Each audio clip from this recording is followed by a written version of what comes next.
Hi, so I'm Saf. I'm going to be talking about choices in games because that is my big thing when I am thinking about games. I love choices. As you can tell, I like Firewatch. It's the background of a lot of slides, even when it's not relevant, because it's really pretty and it's a good game. So who am I? I am Saf. I'm Wanderlust on Twitter. I do a lot of writing. I'm writing Loverwatch. I did some writing for a New Zealand game called Dynacorp. I wrote a twine game called Bloom. There's a Star Wars thing there, some other fiction stuff. Don't ever make a slide on a tablet. It's literally the worst thing ever. So yeah, I write, I do narrative design, I talk a lot on podcasts. I somewhat know what I'm talking about, but take everything with a grain of salt, as with everything with narrative design, because it's a growing thing.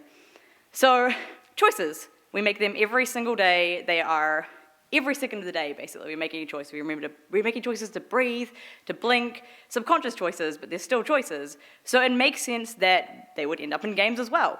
And it's becoming more and more of a thing that people want choices in their games. They want things that affect games. A linear game without any choices is kind of getting rarer and rarer as you go along.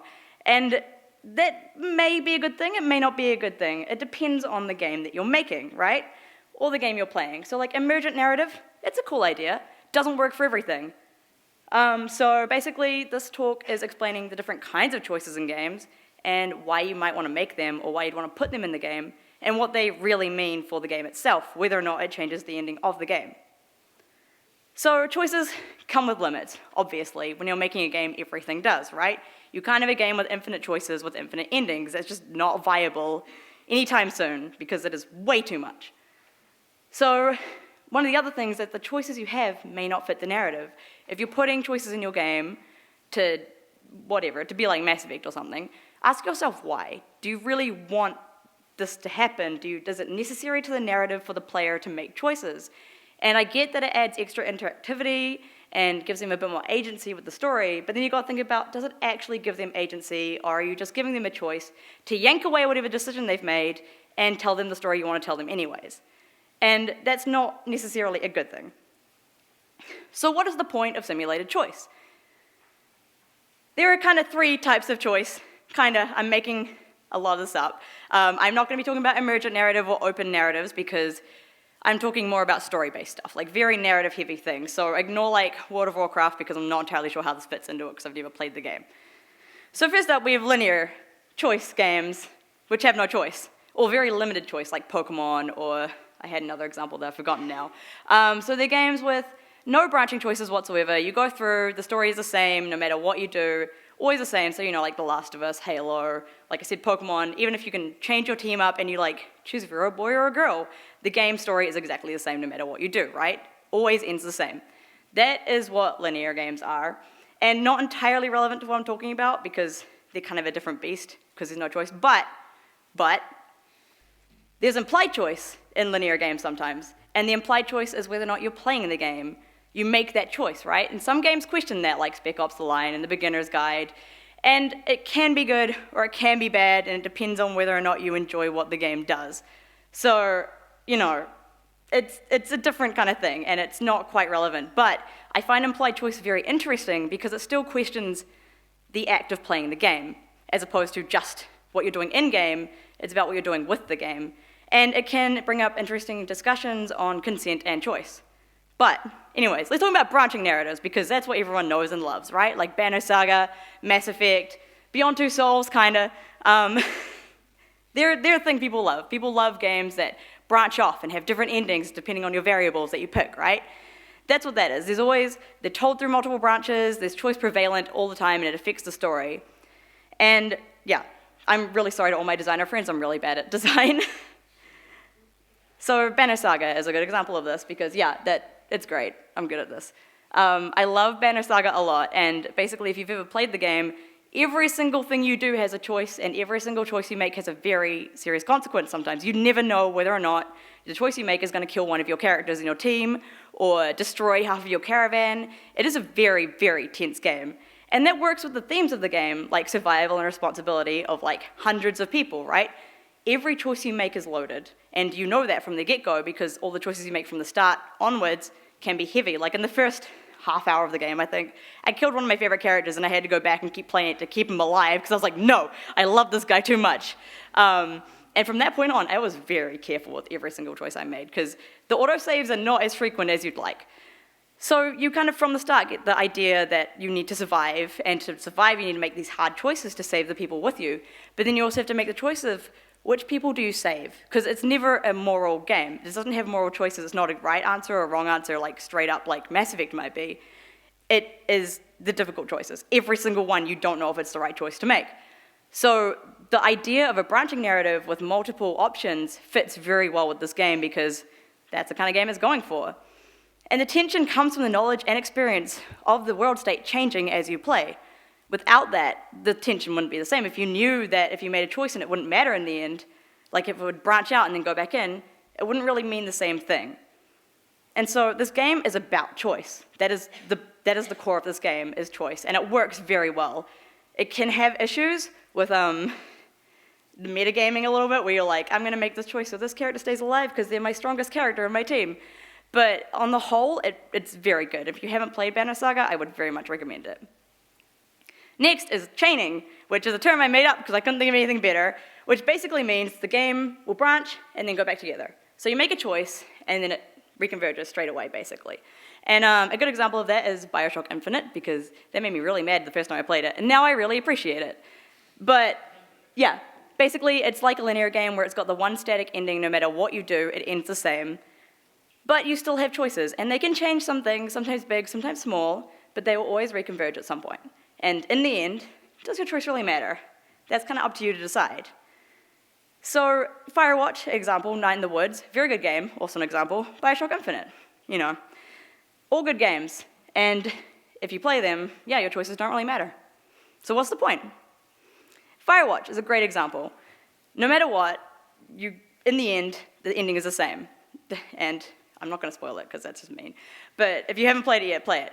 In the game, Henry has a lack of control over his life, and that's a big part of the game, is that he goes out to, I've forgotten what it's called, the mountains, to live in a Firewatch tower, Shoshone? Something like that.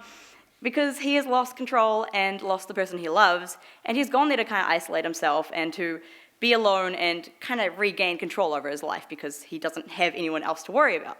And like Henry, we can change minor things, but we cannot affect the major story. We cannot change his life, no matter what we do. And he's kind of stuck on this railroad that he has to learn these lessons no matter what he does.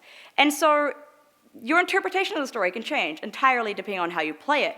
And a lot of people like this game, and a lot of people don't like this game. It's a good game in my opinion, but I understand that because the ending doesn't change depending on what you do. It's not a love story, this game. You can't make Delilah stay with you. I've spoiled it, I'm sorry. You can't make Delilah stay with you. You can't change anything. And that's kind of the point, is that if you could, this would be a very different game. It would not be about the same themes.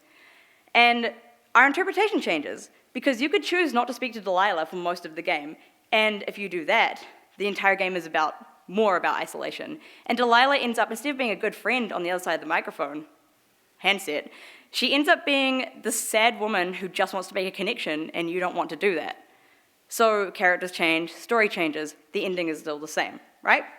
That is kind of what chaining narratives are about, is that your interpretation changes. The journey is different for every person who plays it, but no matter what, you reach that same ending. And that kind of builds with the theme of the story, right? Is that this had to go to the same ending to be that story.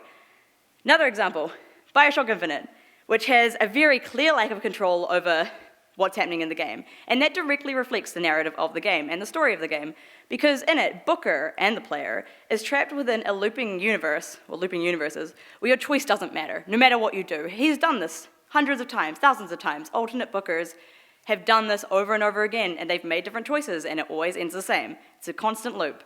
And what you're doing is basically the same thing. You're trying to make choices, you're trying to change things. And right at the start, when you have the choice to throw that ball, no matter what you do there, you end up in a fight, and you have to fight people. And you have the choice between being selfish, or apathetic. And so you can play Booker kind of like that. Whether you choose the bird or the cage, it doesn't really matter in the end.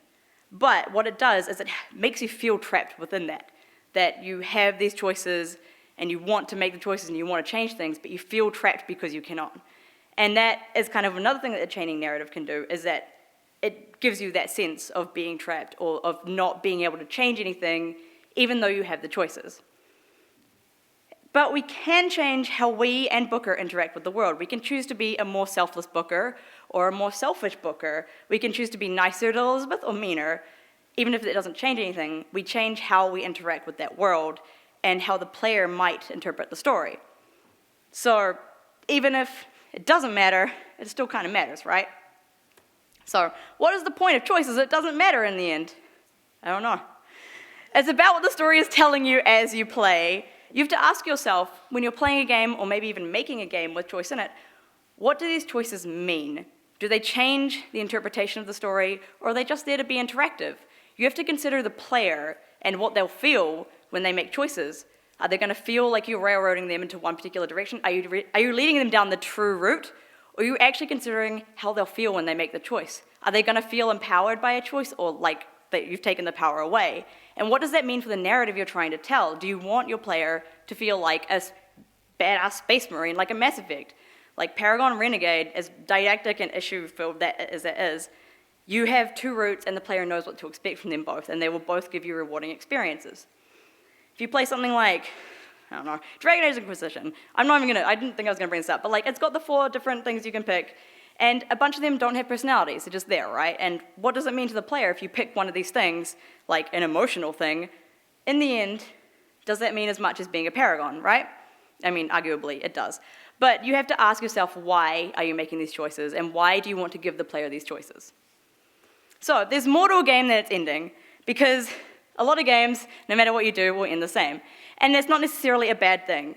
It depends on the game that you're making or playing and the story you're trying to tell. You don't want a game with like 20 different endings if you're trying to tell one story. There's no point to that except to frustrate the player because they played the wrong ending and you gave them like nothing, basically.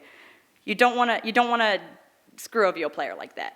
You don't want to screw over your story like that. Like, look at the story you're writing and consider whether or not choice matters and why it matters. So you need to look at, did I spell vehicle right? I don't know. So look at your player choices as more than just a vehicle for multiple endings or interactivity. I legitimately have no clue anymore. How am I going for time? It's right. It's fine. It's right. Okay, good. So yeah, basically, more than interactivity, more than different endings, you want it to mean something. You want your players to feel something with the choices, whether or not they mean something in the grander narrative or not. Because choices are much more than that. And I am Saf. Find me at Wanderluston. Yell at me about narrative if you want. I like narrative a lot.